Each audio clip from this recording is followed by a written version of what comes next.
ini tema saya, Your Foundation, Your Destiny. Oke, kalau saya terjemahkan langsung, Your Foundation, Your Destiny, terjemahannya seperti ini. Fondasimu adalah takdirmu. Wah, kalau kita itu dengernya takdir ya, kayaknya kaget takdir, oke. Tapi memang kenyataannya seperti ini. Ya cuman saya mau membuat kata-katanya lebih bagus. Jadi fondasimu yang akan menentukan akhir tujuan hidupmu. Ayo sama-sama kita baca di Matius pasal 7 ayat 24 sampai 27. Matius pasal 7 ayat 24 sampai 27. Kalau bisa ditayangkan slide-nya. Oke. Setiap orang yang mendengar perkataanku ini dan melakukannya, ia sama dengan orang yang berhikmat, yang memandang jauh, yang praktis dan bijaksana, yang mendirikan rumahnya di atas batu. Oke, slide berikutnya. Matius pasal 7 ayat 25. Kemudian turunlah hujan dan datanglah banjir. Lalu angin melanda rumah itu, tetapi rumah itu tidak rubuh sebab didirikan di atas batu. Oke, ayat berikutnya. Matius pasal 7 ayat 26. Slide berikutnya, kalau bisa tolong ditayangkan. Tetapi setiap orang yang mendengarkan perkataanku ini dan tidak melakukannya, ia sama dengan orang yang bodoh yang mendirikan rumahnya di atas pasir. Apa yang terjadi? Bisa tolong lanjut. Kemudian turunlah hujan, datanglah banjir, lalu angin melanda rumah itu, sehingga rubuhlah rumah itu dan hebatlah keruntuhannya itu. Oke, dari sini kita bisa melihat sebetulnya ada dua fondasi yang sedang dijelaskan. Oke, fondasi pertama adalah rumah yang dibangun di atas batu karang. Yang kedua adalah rumah yang dibangun di atas pasir. Saudara bisa melihat dua rumah ini mengalami kondisi, situasi, hal yang sama. Setuju saudara? Firman Tuhan berkata, turunlah hujan, datanglah banjir, angin kencang melanda rumah itu. Tetapi perbedaannya, satu yang berdiri di atas batu karang tidak tergoncang. Sedangkan yang satu lagi yang berdiri di atas pasir, firman Tuhan mencatat, rubuhlah rumah itu dan hebatlah keruntuhannya. Ayo sama-sama kita lihat perbedaannya di mana sih? Perbedaannya adalah satu rumah ini yang di atas batu karang adalah orang-orang yang mendengar firman Tuhan. Setelah mereka mendengar firman Tuhan, mereka melakukan firman Tuhan, yaitu ketaatan. Sedangkan yang satu lagi adalah orang yang mendengar firman Tuhan, tetapi tidak melakukannya adalah tindakan ketidaktaatan. Ketidaktaatan sama dengan pemberontak. Dan pemberontak adalah sama juga dosa sihir. Itu ada di 1 Samuel pasal 15 ayat 23. Oke, sekarang saudara saya mau bertanya. Siapa yang setuju di sini hidup ini penuh dengan tantangan? Ayo angkat tangan. Siapa yang setuju? Puji Tuhan, semua setuju ya. Jadi di sini semua masih manusia, nggak ada malaikat, belum. Oke, ya. Kita setuju ya. Siapa yang setuju, mau itu kita Kristen atau kita bukan Kristen, kalau hujan turun, kalau kita nggak bawa payung, kita itu basah. Setuju atau tidak? Setuju ya? Kalau pandemi datang ya, kalau kita itu harus mencari perlindungan, jangan sembarangan kemana-mana, harus cuci tangan, harus pakai masker, ya. Itu semua harus dilakukan kan? Mau itu kita Kristen atau tidak Kristen, right? Ya. Apakah saudara setuju mau kita itu Kristen atau tidak Kristen? Kita harus menghadapi masalah dan tantangan kehidupan. Yang setuju, ayo angkat tangan. Setuju. Puji Tuhan, kita di satu halaman yang sama. Kenapa saya berkata seperti ini?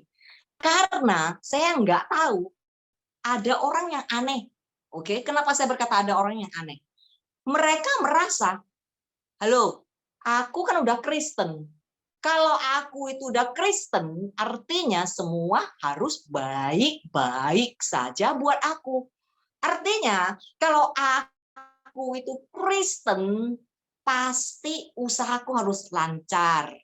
Hidupku harus mulus. Nggak mungkin aku kena penyakit. Kristen mana mungkin kena penyakit. Ada amin, saudara? Ada amin nggak? Puji Tuhan, memang ini the presence of God, nggak ada amin yang aneh-aneh begini ya saudara ya. Kalau Kristen itu nggak kena penyakit, artinya Kristen hidup 500 tahun, nggak ada yang mati. Ya, setuju saudara? Ya, jadi saudara tahu nggak apa penyebab Kristen itu depresi, tawar hati, bahkan murtad? Banyak sekali di 1 tahun ini, dari tahun kemarin Maret sampai hari ini, di Singapura kita banyak sekali melayani konseling-konseling. Kita melihat banyak sekali Kristen murtad, banyak sekali Kristen ketakutan, banyak sekali Kristen depresi, banyak sekali justru perceraian, kekerasan rumah tangga di tengah-tengah gereja Kristen. Oke, apa penyebabnya sih? Kenapa sih kok Kristen bisa murtad? Kenapa sih Kristen kok bisa tawar hati? Kenapa sih kok Kristen bisa stres, depresi? Karena penyebabnya adalah manusia menjanjikan yang berkelebihan yang Tuhan tidak pernah menjanjikan. Saya ulangin sekali lagi. Man overpromise us what God did not promise us. Manusia berjanji kelebihan. Apa yang Tuhan sendiri tidak pernah menjanjikan. Kenapa saya berkata seperti ini? Manusia menjanjikan, pokoknya jadi Kristen aja deh. Hidupmu akan lancar, lurus, mulus, ya, duit akan datang terus, nggak tahu dari mana, mungkin dari awan, pokoknya datang terus. Oke, engkau nggak akan mengalami gangguan, pokoknya sehat terus, semua baik-baik aja. Manusia menjanjikan hal-hal seperti ini. Saudara, hari ini kita mau belajar, apa sih yang Tuhan janji? Mau nggak? Mau nggak kita sama-sama belajar, apa sih yang Tuhan janji? Mau? Oke, inilah yang Tuhan janjikan. Saya mau bertanya, di sini siapa yang mau berbahagia, hidup berbahagia? Ayo angkat tangan. Siapa yang mau hidup makmur secara rohani? Ayo angkat tangan. Siapa yang mau disukai oleh Tuhan? Bukan cuma menyukai Tuhan ya, bukan cuma hidup berkenan kepada Tuhan, tapi ini Tuhan sendiri berkata ini loh, aku suka yang satu ini. Siapa mau? Setiap orang mau ya. Inilah kebenaran firman Tuhan. Ayo tayangkan slide berikutnya. Yakobus pasal 1 ayat 12. Jikalau saudara melihat firman Tuhan yang saya bagikan adalah, saya terjemahkan langsung dari bahasa Ibrani dan bahasa Yunani kuno, jadi agak menekan, sedikit ada perbedaan dengan yang terjemahan Alkitab, jadi ini sangat jelas ya. Yakobus pasal 1 ayat 12. Berbahagialah, artinya makmur secara rohani dan disukai oleh Tuhan orang yang teguh dalam pencobaan dan bertahan dalam godaan. Sebab apabila ia sudah tahan uji dan telah disetujui, artinya lulus ujian, ia akan menerima mahkota kehidupan yang dijanjikan Tuhan kepada barang siapa yang mengasihi Dia. Oke, saudara, ada dua bagian di sini. Bagian pertama adalah tahan uji. Oke, katakan kepada dirimu sendiri, tahan uji. Oke, bagian kedua adalah lulus ujian. Oke, katakan kepada dirimu sendiri, lulus ujian. Oke, ya. Jadi artinya begini. Diuji ya, ujian ya, tahan uji, baru lulus ujian. Setuju nggak? Setuju ya? Diuji, tahan uji, lulus ujian. Betul? Apa yang terjadi pada saat kita ambil ujian dan kita gagal ujian? Semua pernah ke sekolah kan? Atau ada yang masih di sekolah? Oke. Ujian, nggak lulus. Gagal ujian. Apa yang terjadi? Can I have some response? Apa yang terjadi? Hah? Ayo dong, unmute, say something. Apa yang terjadi? Nggak naik kelas. Nggak naik kelas. Oke. Lihat ya. Diuji. Oke. Economic crisis. Tuhan, kenapa kok aku? Kenapa kok aku? Kenapa kok aku? Kok nggak tetanggaku? Tetanggaku kok kayaknya marmul-marmul terus, kok Mercedes-Benz terus, kok Lamborghini terus, kok aku aja. Aku kan ikut kamu Tuhan. Kenapa sih kok begitu? Gagal ujian. Apa yang terjadi sewaktu kita gagal ujian? Oke, saya kasih jawabannya ya. Nanti ulangin sama-sama ya. Uji lagi. Oke, ya. Badan kurang sehat, kena penyakit. Tuhan, kenapa? Engkau harus sembuhkan aku. Engkau harus sembuhkan aku. Oleh karena bilur-bilurmu, aku harus sembuh. Tapi nggak sembuh. Stres, marah sama Tuhan. Murtad, kepahitan. Diuji, gagal ujian. Apa yang terjadi? Ayo dong jawab. Apa yang terjadi? Uji lagi. Uji lagi. Ya, remedia. Hal buruk terjadi. Tuhan, aku nggak mau. Sama seperti saya. Contoh, dapat anak cacat. Oke? Tuhan, aku nggak bisa terima. Kenapa semua orang anaknya sepertinya bisa jadi sarjana hukum, bisa jadi dokter. Kenapa aku harus punya anak cacat? Aku tidak bisa terima. Kenapa Tuhan? Diuji, gagal ujian, apa yang terjadi? Diuji lagi. Uji lagi, gagal lagi, uji lagi, gagal lagi, uji lagi. Saudara, mau seberapa lama kita hidup selalu tidak pernah lulus ujian? Artinya apa? Artinya kita tidak pernah masuk di tanah perjanjian yang sudah Tuhan sediakan bagi kita selagi kita masih ada di muka bumi ini. Seberapa lama? Sedikit tentang kesaksian saya asal Medan. 27 tahun yang lalu, sewaktu saya usia 21 tahun, saya bernikah dengan seorang warga negara Singapura. Saya dibawa ke Singapura, dijanjikan semua akan baik-baik, semua akan mulus, ekonomi nggak usah khawatir, masa depan nggak usah khawatir. Ya, usia 21 tahun, saya berangkat ke Singapura dengan impian yang sangat tinggi. Saya melahirkan anak saya di Singapura, usia sekitar 22 tahun ya. Dan sewaktu anak saya lahir, anak saya ada 3 masalah. Yang pertama, jantungnya bocor 3 lubang. Yang kedua, otaknya rusak. Yang ketiga, anak saya adalah Down syndrome ya. Tetapi hal buruk tidak berhenti di situ. Sewaktu papanya datang melihat kita di rumah sakit, dia berkata seperti ini kepada saya, he said, I think that we are not meant for each other. kayaknya kita nggak cocok, kita udah nggak bisa bersama. Dan keesokan harinya dia pergi meninggalkan saya dan anak saya di Singapura di rumah sakit. Diam-diam saya meninggalkan anak saya di rumah sakit. Saya pulang ke Jakarta di mana dia ada.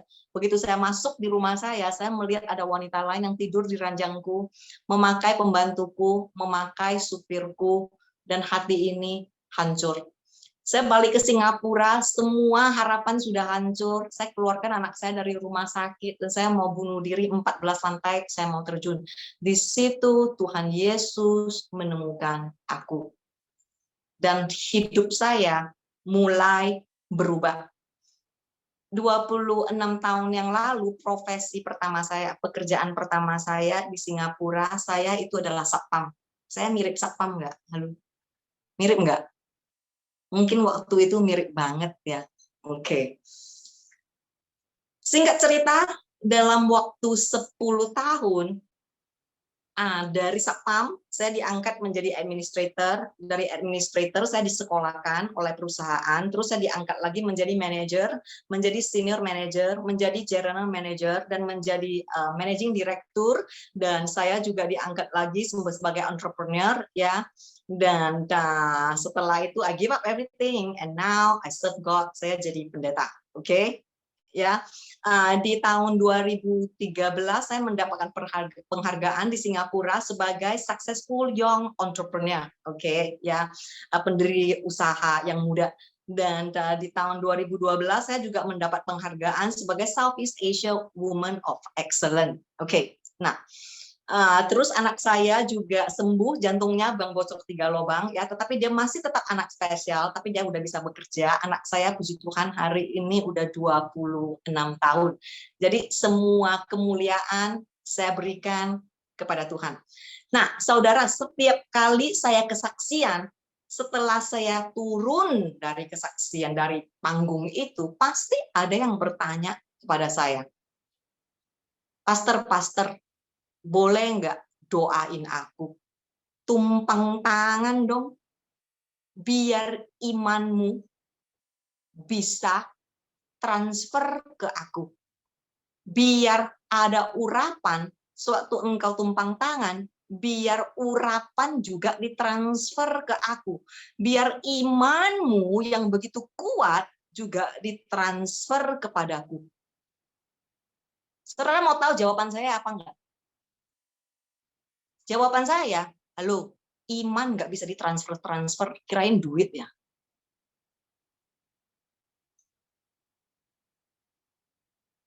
Oke, ya.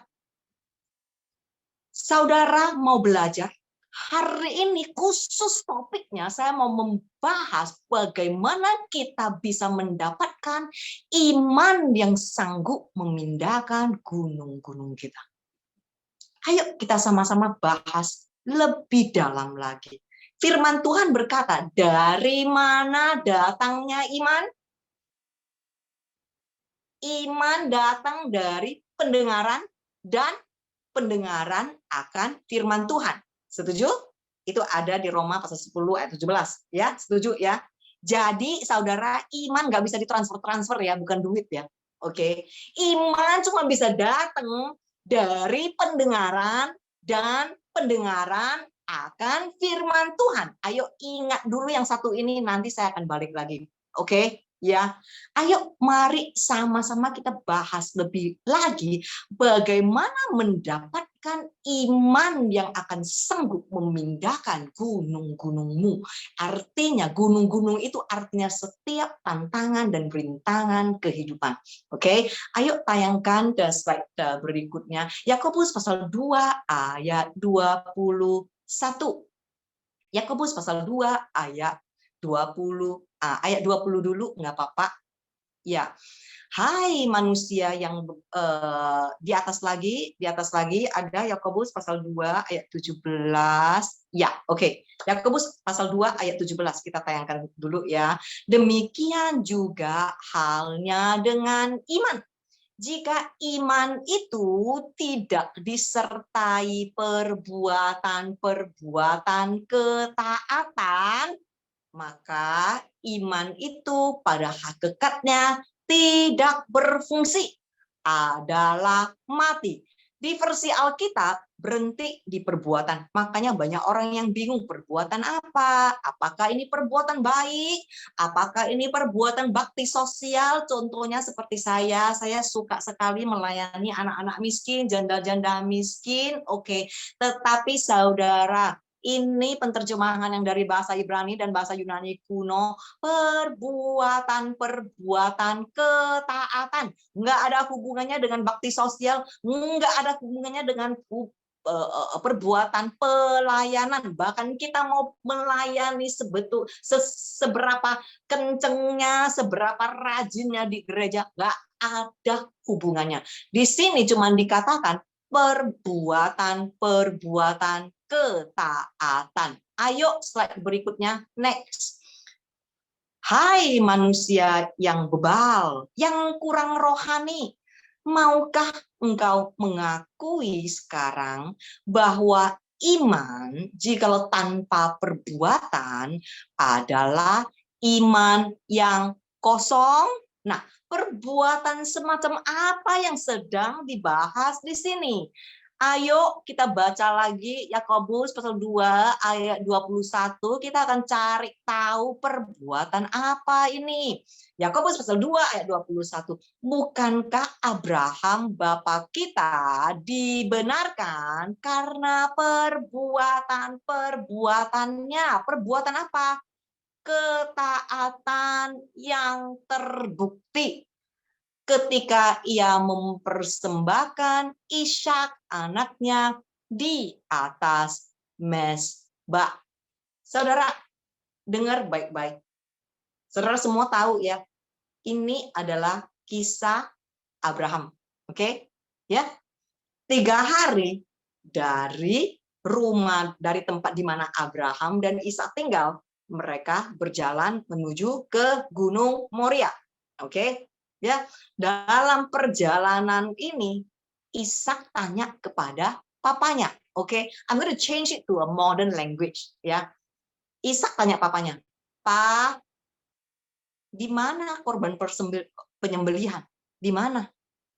Jawaban Abraham apa? Jawaban Abraham adalah Tuhan akan menyediakan. Ya, saudara, ya itu ada di Alkitabmu ya. Pada saat Abraham menjawab, Tuhan akan menyediakan, Ishak diikat. Ya. Tuhan akan menyediakan. Itulah iman. Ishak diikat. Itulah ketaatan yang terbukti. Oke? Ya, bisa melihat saudara? Ya. Banyak orang gagalnya di sini. Tuhan akan menyediakan.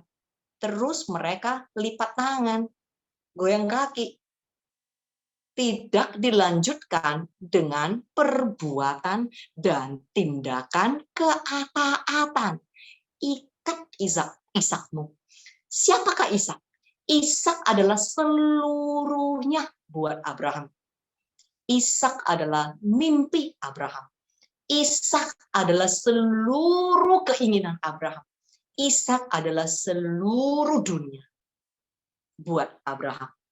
Apa yang terjadi? Abraham meletakkan Ishak di atas batu dan Abraham mengeluarkan pedangnya dan mau membunuh Ishak. Dari sebelah sisi, malaikat Tuhan berkata, "Tunggu, Abraham, Tuhan sudah menyediakan korban penyembelihan." Setuju, saudara? Ya. Dan waktu itu pertama kali di seluruh Alkitab, di seluruh sejarah, Tuhan mempertunjukkan, Tuhan memperkenalkan dirinya sendiri sebagai Jehovah Jireh. Artinya Tuhan yang akan menyediakan. Amin. Jika saudara belajar bahasa Ibrani, Jireh is Ireh. Oke, Jehovah Ireh. Apa sih Ireh? Ireh itu sebetulnya bukan menyediakan. Ireh itu sebetulnya Tuhan melihat. Apa yang Tuhan lihat? Tuhan melihat ketaatan Abraham yang radikal. Dan oleh karena itu, Tuhan menyediakan.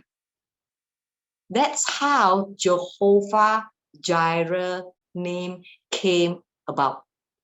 Saudara, jikalau engkau mau melihat penyediaan Tuhan, ketaatanmu harus radikal, bukan logika. Jikalau engkau mau melihat Tuhan begitu nyata di dalam kehidupanmu, ketaatanmu harus radikal. Kenapa saya berkata seperti ini? Logikamu akan menggagalkan. Logikamu akan berkata, lihat situasimu, lihat gunung-gunungmu, itu terlalu besar, terlalu kokoh, tidak bisa dipindahkan. Logikamu akan membuat kamu ketakutan pada saat engkau melihat situasi, kondisi, ataupun keadaan dunia hari-hari ini. Apa sih ketaatan secara radikal? Ketaatan secara radikal adalah begini. Sedikit cerita tentang suami saya. Suami saya kena kanker, ya kanker otak yang begitu langka. Satu-satunya di seluruh Singapura yang kena adalah dia. Operasi pertama 20 jam. Setelah dioperasi pertama 20 jam, dokter bilang nggak akan lewat 6 bulan. 6 bulan demikian, cuman bisa hidup 6 bulan. 6 bulan pasti dia akan mati. Oke. Sewaktu itu kita sudah melayani Tuhan. Kita tanya kepada Tuhan, Tuhan, kenapa ya ini kok terjadi di dalam kehidupan kita? Tuhan berkata, segala sesuatu akan mendatangkan kebaikan bagi setiap orang yang mengasihinya, bagi setiap orang yang terpanggil sesuai dengan rancangannya. Oke, in English, very clear, very short, all things will work together for good. Oke, kanker begitu langka, operasi 20 jam. Di sini semua sudah dibongkar, gendang telinga sudah dibongkar, saraf telinga sudah dibongkar, di sini sudah nggak bisa mendengar, saraf balance sudah dibongkar. Manusia itu untuk jalan lurus harus ada saraf balance, dia udah nggak bisa jalan lurus ya. Setelah dibongkar semua, dokter bilang cuman bisa bertahan hidup 6 bulan. But doctor say all things will work together for good. Oke? Your logic, logikamu akan berkata, kebaikan semacam apa yang akan keluar dari kondisi dan situasi saya yang semacam ini? Radical obedient, ketaatan yang radikal akan berkata seperti ini. Tuhan, aku nggak peduli seburuk apa situasiku.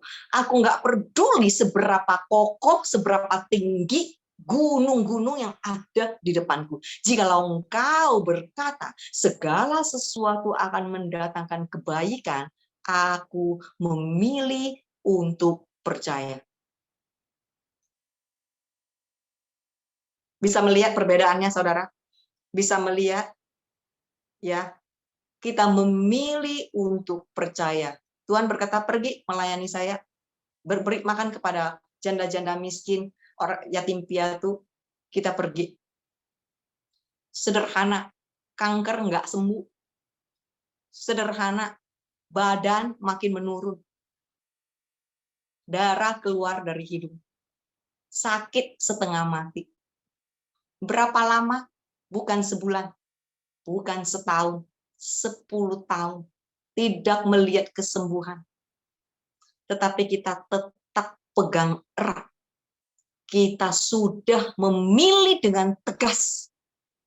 Apapun yang terjadi, kita harus secara radikal taat kepada Tuhan. Jikalau Tuhan berkata, janganlah engkau takut, maka janganlah engkau takut.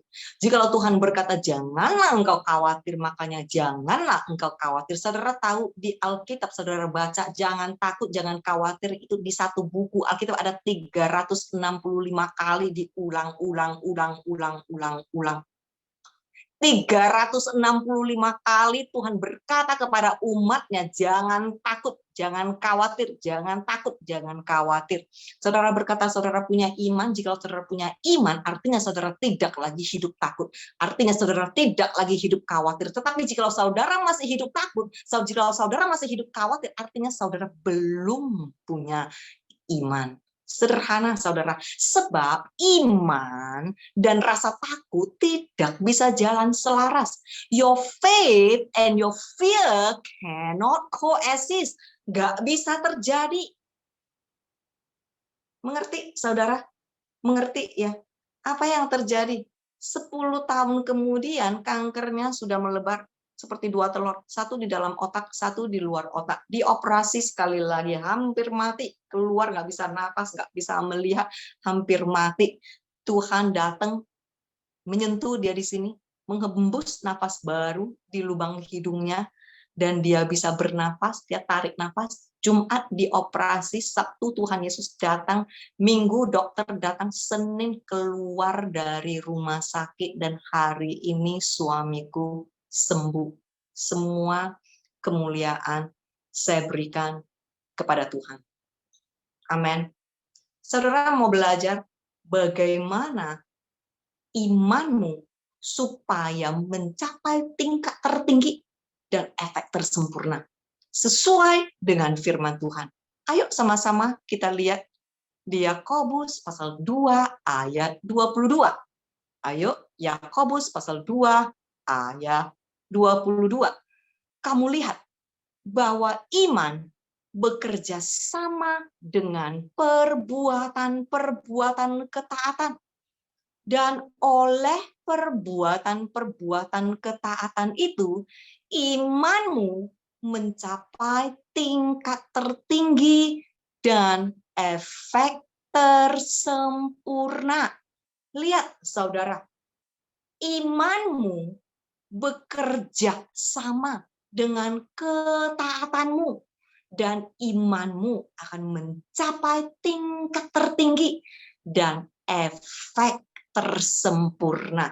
Ini loh maksudnya saudara. Saudara mau punya iman yang sanggup memindahkan gunung-gunungmu. Artinya engkau mau punya iman yang begitu kuat, efek tertinggi, tersempurna. Artinya begini saudara, caranya begini.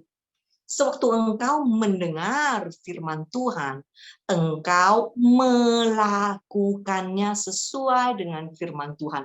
Firman Tuhan mengajarkan kita taat, kita taat. Firman Tuhan mengajarkan kita tidak khawatir, kita tidak khawatir. Firman Tuhan mengajarkan jangan serakah, jangan selalu duit terus, kita pun jangan serakah. Pada saat kita taat, iman kita naik next level, oke? Kita mendengar lagi firman Tuhan berkata, halo yang pria-pria, kalau lihat cewek yang bukan istrimu, jangan ya menghayal-hayal yang aneh-aneh ya, itu juga selingkuh ya. Oke, Tuhan siap bos, aku taat, oke ya. Apa yang terjadi pada saat engkau taat, matamu tidak lagi melenceng ke kanan ke kiri, tetapi tertuju cuma kepada istrimu yang tercinta, oke. Apa yang terjadi? Imanmu bekerja dengan ketaatanmu, imanmu naik lagi, tinggi lagi. Oke, ya. Makanya firman Tuhan berkata, dari iman ke iman, dari kemuliaan ke kemuliaan. Disitulah imanmu langsung naik terus, naik terus, naik terus, naik terus. Tadi saya berkata kan, dari mana datangnya iman? Iman datang dari pendengaran, dan pendengaran akan firman Tuhan. Ya, setuju? Kenapa sih kok pendengaran? Pendengaran, kenapa harus diulang 2 kali? Kenapa? Ada yang tahu kenapa? Jikalau saudara belajar bahasa Ibrani, jikalau saudara belajar kebenaran firman Tuhan, sebetulnya pendengaran yang kedua kali itu bahasa Ibraninya Shema. What is Shema? Shema adalah pada saat Imam Kudus berseru kepada orang-orang Israel. Imam Kudus ini berkata kepada orang-orang Israel, Shema Israel, Adonai Elohenu, Adonai Echad. Artinya, Imam Kudus ini berseru kepada orang Israel, "Hai umat-umatku, orang-orang Israel, dengar firman Tuhan dan taat kepada firman Tuhan Allahmu." Jadi sebetulnya penerjemahan yang asli dari Roma pasal 10 ayat 17, yaitu iman datang dari pendengaran dan pendengaran akan firman Tuhan, sebetulnya terjemahan aslinya adalah ini. Iman cuman bisa datang pada saat engkau mendengar dan taat melakukan firman Tuhan. Disitulah imanmu akan datang.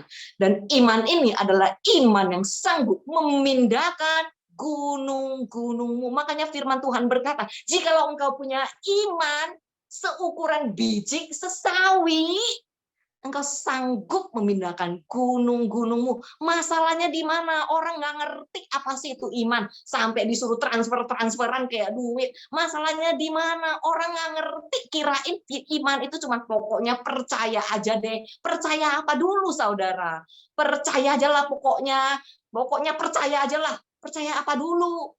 Engkau percaya bahwa apa yang engkau inginkan pasti terjadi? Atau engkau percaya kepada Tuhanmu, biar engkau tidak mendapatkan apa yang engkau inginkan, Tuhan tetap berdaulat. Dan apa yang Tuhan berikan adalah yang terbaik. Amin. Amin. Banyak orang selalu berkata seperti ini, aku menginginkan hal ini terjadi, hal itu terjadi, hal ini terjadi, hal itu terjadi. Pokoknya aku percaya aja. Saudara, jikalau engkau cuma percaya apa yang engkau inginkan akan engkau dapat, engkau bukan sedang menyembah Tuhan, engkau sedang menyembah dirimu sendiri, cuma memakai nama Tuhan sebagai alasan untuk memberikan kepada kamu apa yang engkau mau. Jikalau engkau sungguh-sungguh menyembah Tuhan adalah engkau percaya Tuhan berdaulat. Engkau percaya Tuhan pegang kendali.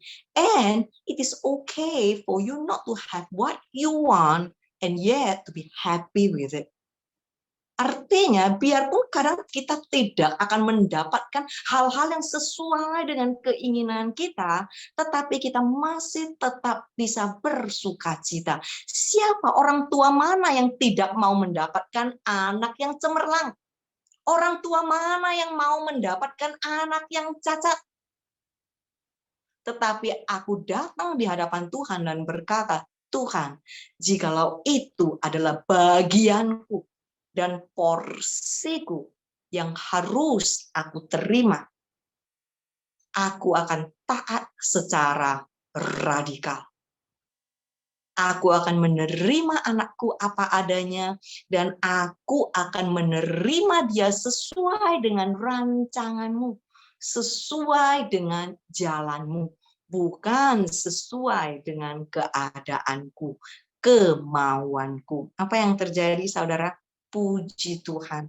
Saya melihat anak saya begitu mengasihi Tuhan, anak saya begitu nurut kepada orang tuanya, tidak pernah bikin masalah, tidak pernah bikin kita pusing. Itulah hadirat Tuhan, the presence of God. The presence of God bukan tentang hidup bebas dari masalah. The presence of God, hadirat Tuhan adalah tentang kita menang atas semua masalah. Amin. Amin. Oke, bisa lihat lagi di slide berikutnya. Yakobus pasal 1 ayat 22. Tapi hendaklah kamu menjadi pelaku firman, yaitu taat, dan bukan hanya pendengar saja, menyesatkan dirimu sendiri. Sebab jika tidak demikian, kamu menipu diri sendiri dari kebenaran. Saudara, saya mau tutup dengan satu cerita ini. Cerita ini adalah cerita Rahab, seorang pelacur, yang saya tahu pasti semua orang sudah pernah mendengar kisah Rahab ini. Ya, Rahab adalah pelacur di tanah Kanan, ya. dan Rahab menyimpan 2 pengintai, right? Nah, saya mau saudara memperhatikan the conversation between Rahab and the 2 spies, ya. Komunikasi di antara Rahab dengan 2 pengintai ini. Rahab berkata kepada 2 pengintai ini, ayo simak baik-baik. Apa sih perbincangan mereka? Rahab berkata, Yo Adonai, Allahmu mengeluarkanmu dari tanah Mesir dengan membelah Laut Merah dan mengeringkan Laut Merah. Allahmu, Yo Adonai. Rahab berkata, Yo Adonai, Allahmu memberikan kepadamu kemenangan demi kemenangan atas semua peperangan. Yo Adonai. Dan setiap kami mendengar bangsamu mau masuk menjajahi bangsa kami, dan kami tahu ini adalah peperangan di antara Allahmu dengan bangsaku, bukan peperangan di antara bangsamu dengan bangsaku. Oleh karena itu, setiap kami yang ada di tanah Kanaan ketakutan. Setiap kami yang disebutkan itu 3.000 kakak, 3.000 keluarga. Jumlahnya tidak tercatat, tetapi tercatat 3.000 keluarga. Saudara, Rahab berkata, setiap kita mendengar, setiap kita ketakutan, hati kita meleleh, dan bahkan tidak ada satu titik keberanian untuk menghadapi bangsamu. 3.000 keluarga mendengar hal yang sama. Tetapi cuma satu Rahab, sewaktu dia mendengar, dia mengambil suatu tindakan, yaitu tindakan ketaatan. Sama seperti di gereja, minggu demi minggu, ibadah demi ibadah. Ratusan, ribuan orang mendengar firman yang sama. Apakah kita akan memilih seperti Rahab? Pada saat kita mendengar, kita memilih untuk mengambil tindakan ketaatan, yaitu membangun rumah kita di atas batu karang pada saat badai melanda, angin dan hujan menerpa. Rumah kita tidak akan goyah, tidak akan tergoncang. Ataukah kita mau memilih sama dengan yang 3.000 keluarga ini, setiap kali mendengar, tetapi menolak untuk melakukan. Kita sedang mendirikan rumah kita di atas pasir. Badai melanda, angin kencang menghembus. Goyahlah rumah kita. Hebatlah keruntuhannya. Saudara, Rahab memilih untuk taat. Apa yang terjadi? Rahab menjadi nenek moyang, the great-great-great-grandmother of the most glorious king of Israel, Raja Daud. Nenek moyang raja yang terbesar di Israel, yaitu Raja Daud. Dan firman Tuhan mencatat Rahab seisi keluarga diselamatkan. Rahab pelacur yang terhina. Kehidupan yang begitu hancur. Tidak ada masa depan. Tetapi Rahab memilih merubah fondasinya. Dan apa yang terjadi? When she changed her foundation, she changed her destiny. Sewaktu dia merubah fondasinya, dia merubah takdirnya. Dan hari ini sewaktu engkau mendengar, jikalau engkau memilih seperti Rahab, if you switch your foundation, you change your destiny. Amin. Amin. Ayo kita sama-sama berdoa. Mungkin bisa diiringin dengan Pak Franz. Di-unmute dulu. Ya. Terima kasih Tuhan. Ayo sama-sama kita menundukkan kepala kita dan kita mau masuk di dalam doa. Ya. Jikalau hari ini engkau mendengar firman Tuhan dan engkau berkata, Tuhan, ampuni aku. Ampuni semua kesalahanku ataupun konsep pemikiran yang selama ini ada di dalam hatiku yang begitu jauh dari kebenaran. Mulai hari ini aku mau bertobat. Mulai hari ini aku mau merubah fondasiku supaya akhir tujuan hidupku akan berubah. Jikalau ini adalah keinginan dan kerinduanmu, di mana engkau berada, cukup engkau letakkan tanganmu di dadamu, dan aku akan mendoakan. Terima kasih Tuhan, lihat semua tangan-tangan anakmu yang diletakkan di dada kami. Terima kasih Tuhan. Terima kasih Tuhan, ampunin kami. Rubahlah paradigma kami, rubahlah hati kami, rubahlah cara kami berpikir, sehingga hidup kami adalah hidup yang penuh dengan berkemenangan di dalam Engkau. Terima kasih Tuhan, mulai hari ini kami akan memperbaiki fondasi kami, sehingga kami akan memiliki iman yang sanggup memindahkan dan menggeser gunung-gunung kami. Terima kasih Tuhan, Engkau lihat tangan-tangan anakmu, sembuhkan anakmu ya Tuhan, pulihkan mereka. Iya Tuhan, sembuhkan, pulihkan, dan berkatin anak-anakmu, dan biar terjadi perubahan demi perubahan yang mendatangkan kebaikan di dalam kehidupan anak-anakmu. Pulihkan yang sakit juga ya Tuhan, pulihkan yang sakit secara jasmani ataupun secara rohani.